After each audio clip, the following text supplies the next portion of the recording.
Post-Colonial Studies Association of the Global South brainstorming session on social theory at crossroads, looking back at PSAGS and its objectives. So, over to you. Uh, well, good evening, everybody, and it is really wonderful to talk before this cozy audience, and not too many, or rather too big an audience, which is daunting for me, and most of them very close to me. That is another good thing, at least for me. And thanks to everyone.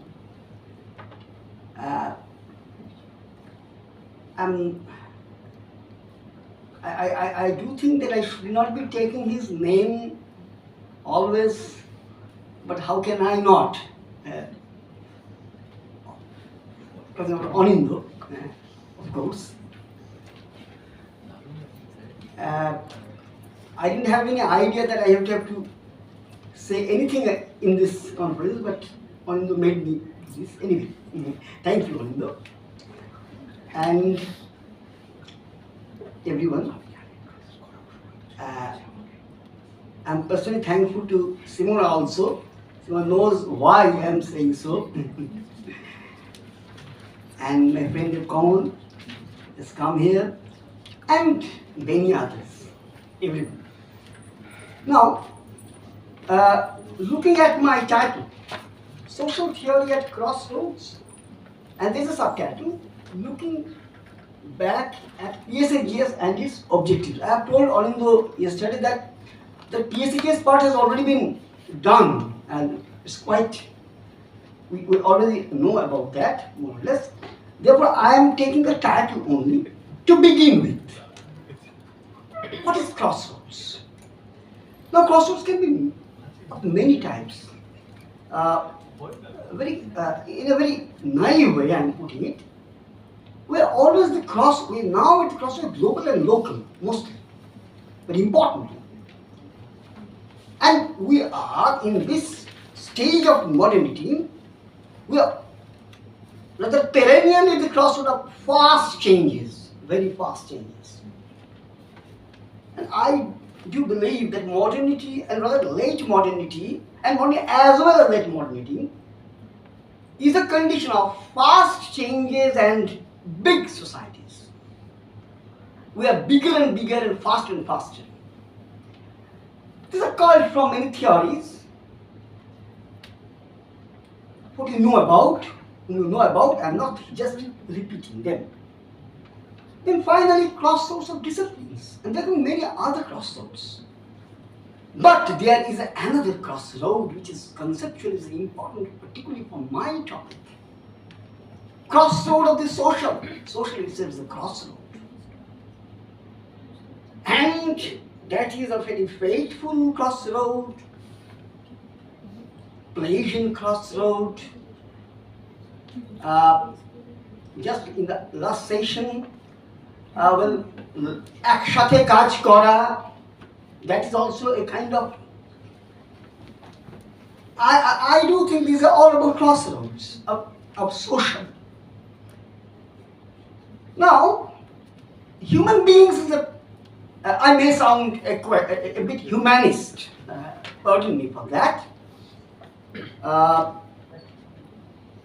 Human beings have a very peculiar ontological condition, I would say, that unlike plants, we just do not grow somewhere and live there forever until we die.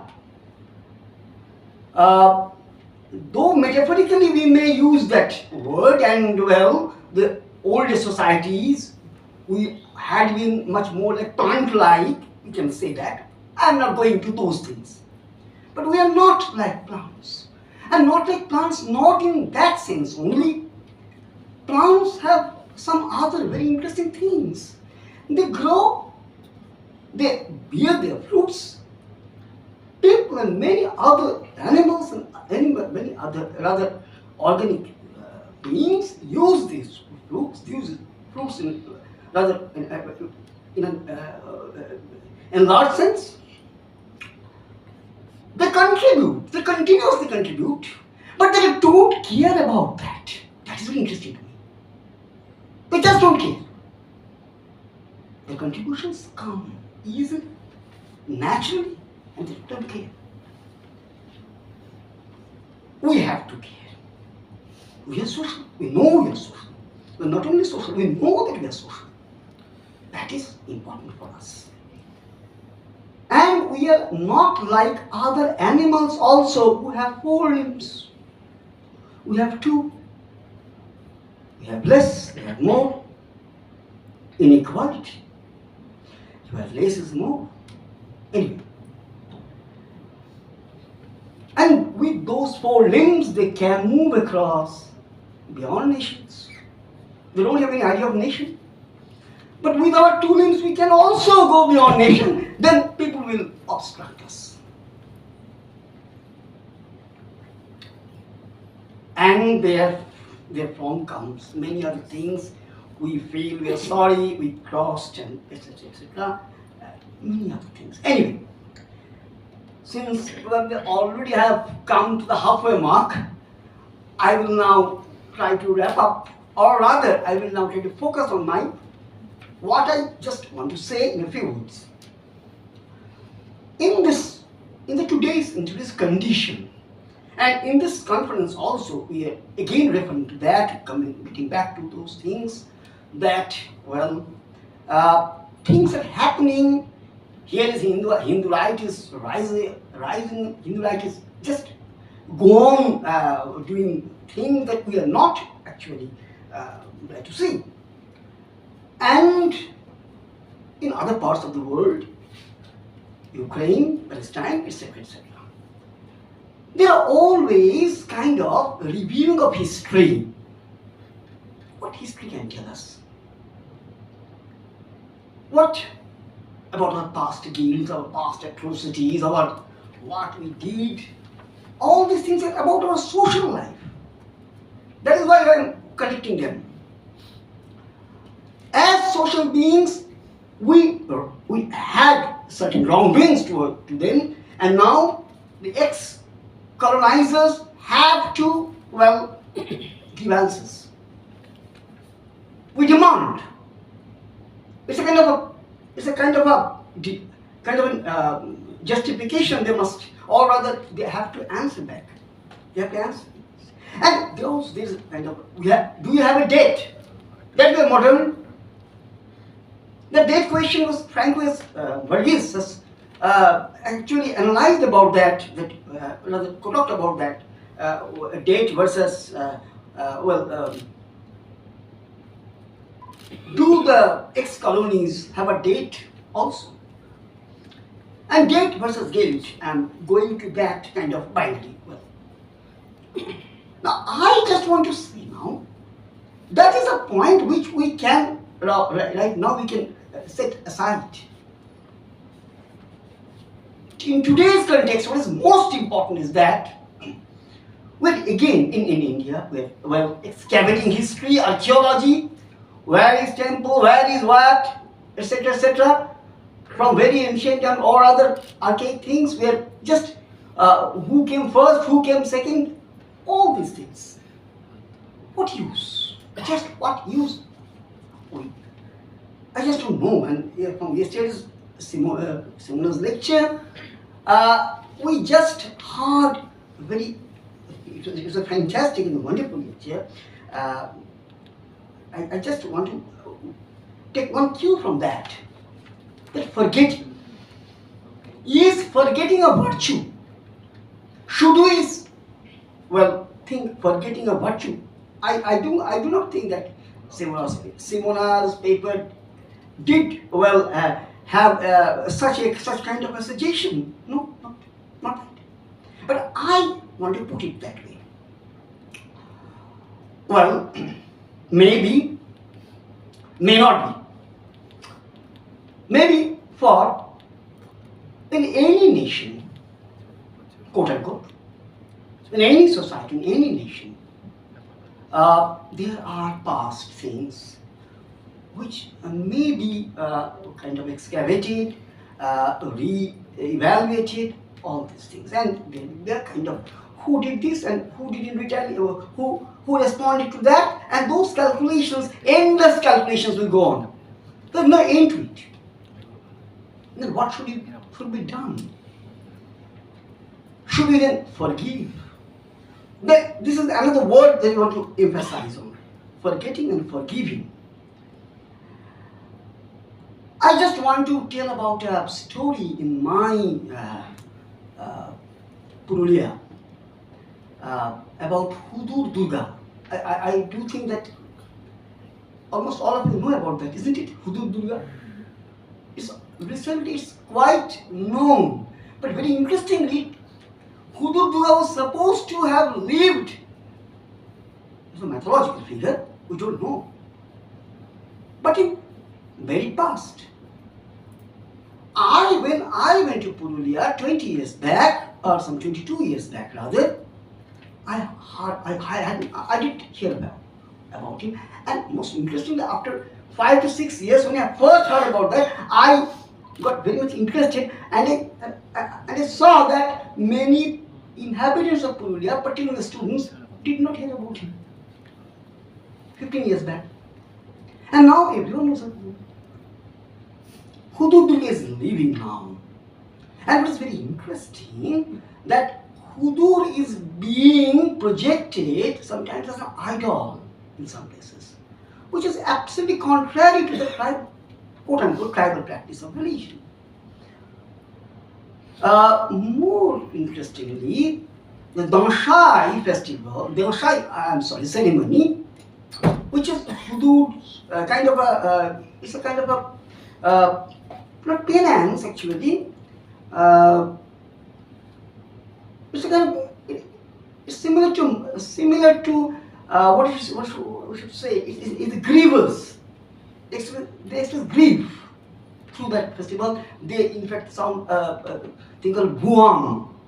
It's a very pensive kind of music they used to practice, and they use it not secretly, but not actually they did no kind of publicity all these years. But now I have seen that they're coming into I will say railway compartments. Hudur is now being visible. Past is now living. And most interestingly, for me at least, the elders last year, some elders of Santhals, they expressed their kind of consternation about the youngers who are now interested in Durga Puja festival. They are just not, they can't digest it. But I don't know, maybe it's lack of my knowledge, but somehow I feel that this whole thing is a kind of new thing, Hudur phenomenon, or the visibility of Hudur. Herefrom, I will just come to a point where I will like to say that, well, I think that many of these problems that we are facing now, at present, is actually kind of a accounting of past things done to us, and we did guilt versus date kind of calculations, which I have already said about. There, in order to do justice to the theme of this conference, I just kind of thought that if we can think about some of our stalwarts, in whose words can be kind of made use of or rather employed in understanding the relation between forgetting and forgiving. Before going into that, I just want to say one or two things about these two things. What is forgetting? When you forget something, is it an act? Is forgetting an act at all? Or absence of act of remembering? When you forget, we don't act. But when you forgive, we act. This is important. Forgetting is a kind of a product of narrowness of mind, one may say. Maybe it's a virtue in a roundabout way. Maybe, as honest Lenin said, every national history is, colored, is written in blood, and we just forgot who am I, who are the victims, who are the perpetrators, of course. But I want to make a kind of analysis with that. Maybe it's very commonsensical, but I do think it's important, because we tend to forget this thing. But truly, we do not have any chance of identifying who I am. Being a Bengali, I have my many archaic origins, quote unquote, inside me. And if I think that, those X were our ancestors' perpetrators, then one day I will find that I had been one of those X. I am not talking about body alone. Please do not misunderstand me. I am talking about language. I am talking about culture. I am talking about body, of course, but not only about body. Body is important. If not for organic kind of logic, without body we cannot actually refer to ourselves. Our body is not unimportant, but not body alone. Our whole constitution has been constituted by many identities. Then what is identity? Who am I? Then if we are really angry about some group, we're actually kind of installing the present on the stage of past. Thank you. It's about present, not about past. We're dealing with its history of the present, not in an academic sense. It's not only in an academic sense, it's really history of the present. It's like an imagined history of the present, not history.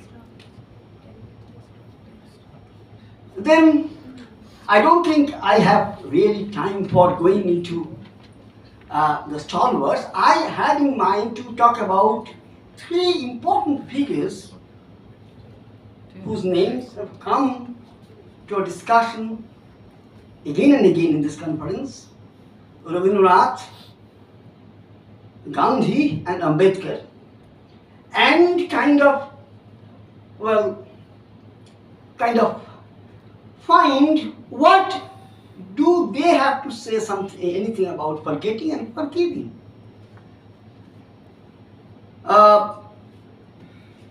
I do think that Gandhi had something to say. He said something. He said about, he was not very interested about history as a fact. Once he said in the Hind Swaraj that, Westerns think that, Westerns are very fond of history, this kind of, not in his words, Westerns are very fond of history, and they think that we all believe about their history. They are writing what they write. I don't think that Gandhi was against any kind of accumulation.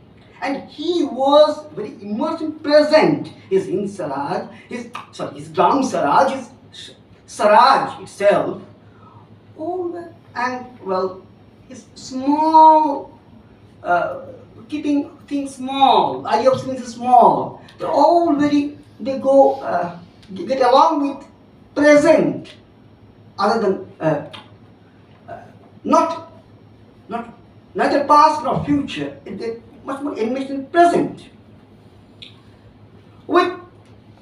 And therefore, I don't think Gandhi was.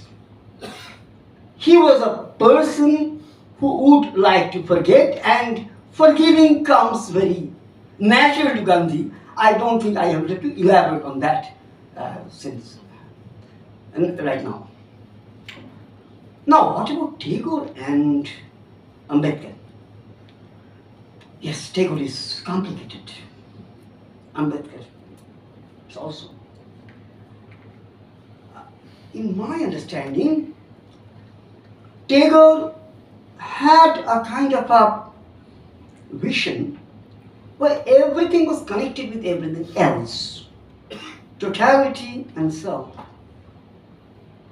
all in harmony. Again and again, Tagore wrote about that.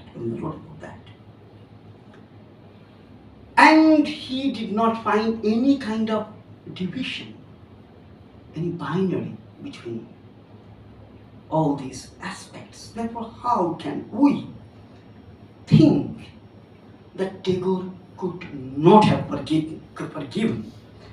Forgiving would come very natural to Tagore in that sense.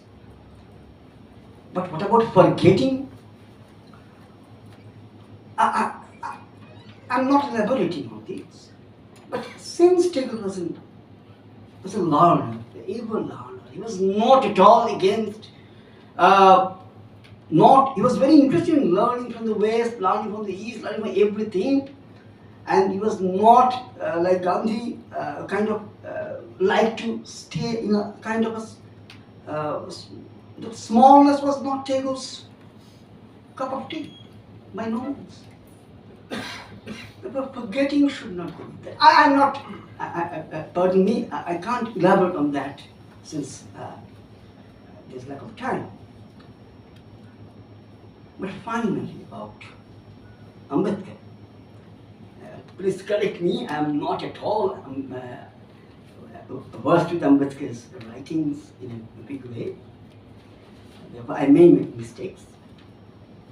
But I do think that Ambedkar was a futurist, modernist, secular.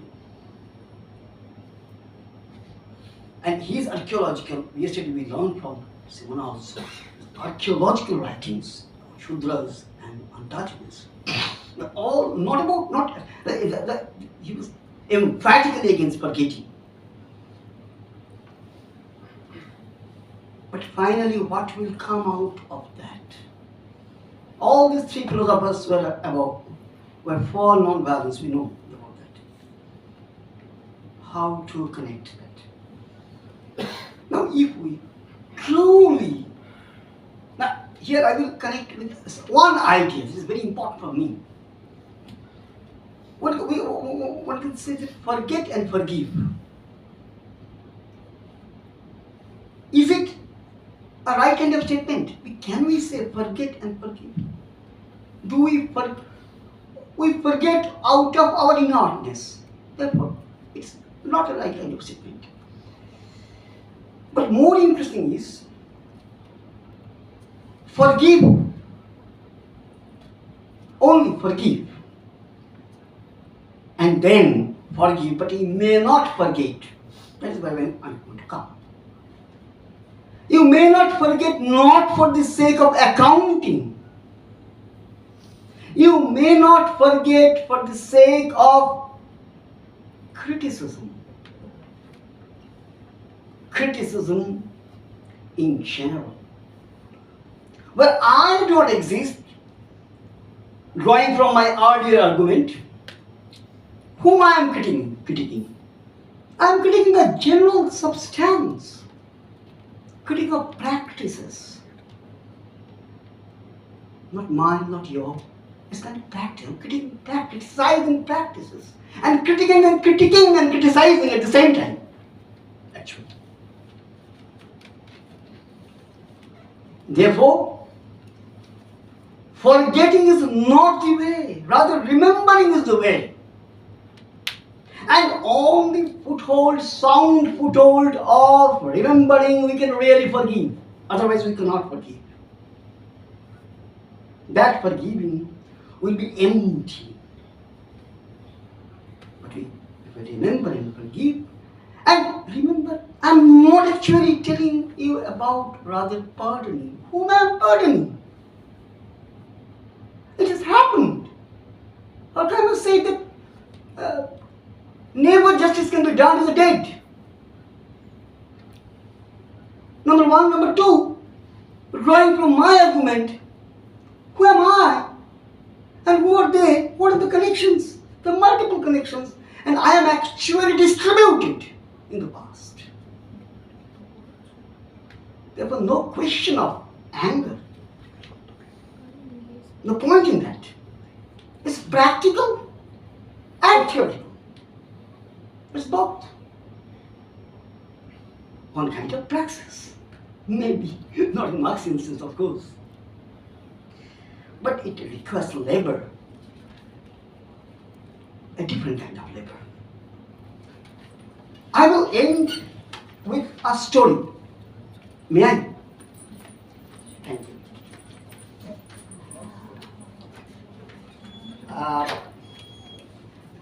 It's a very known story, very known story. It was the day of judgment. An unfortunate woman charged with adulterous relationship was brought into some communal tribunal where she was given capital punishment to be executed by the congregated and outraged people were supposed to stone the women to death. Jesus was present there, and when all appeals of him failed to secure pardon for the poor woman, Jesus gave in, but decreed that the very first stone should be thrown by someone who had never committed any sin. Consequently, no stone was thrown on that day. Thus, here, the remembering, not forgetting, became the cause of exoneration. Quote unquote. In a different register, the people understood that they themselves had once been pardoned, maybe by others, but surely by themselves. Otherwise, they would not live to see this great judgment passed by the prophet. Then should the pardoned ones live with a sense of guilt, born inside their hearts and never raise their heads again? In that case, the crime or sin would also live as long as they live. Moreover, they will never be free to do anything for anyone with any positive self-esteem. And throughout their life, and sometimes in the imagined next incarnation, according to the theological theory of karma, they will pay their debt of the past sins.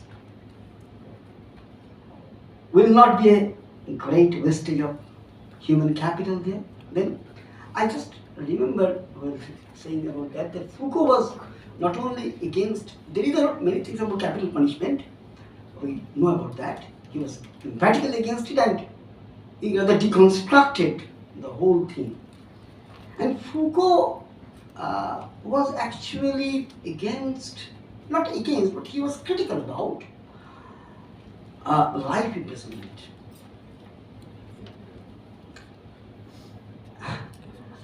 We also author our life, not only our texts.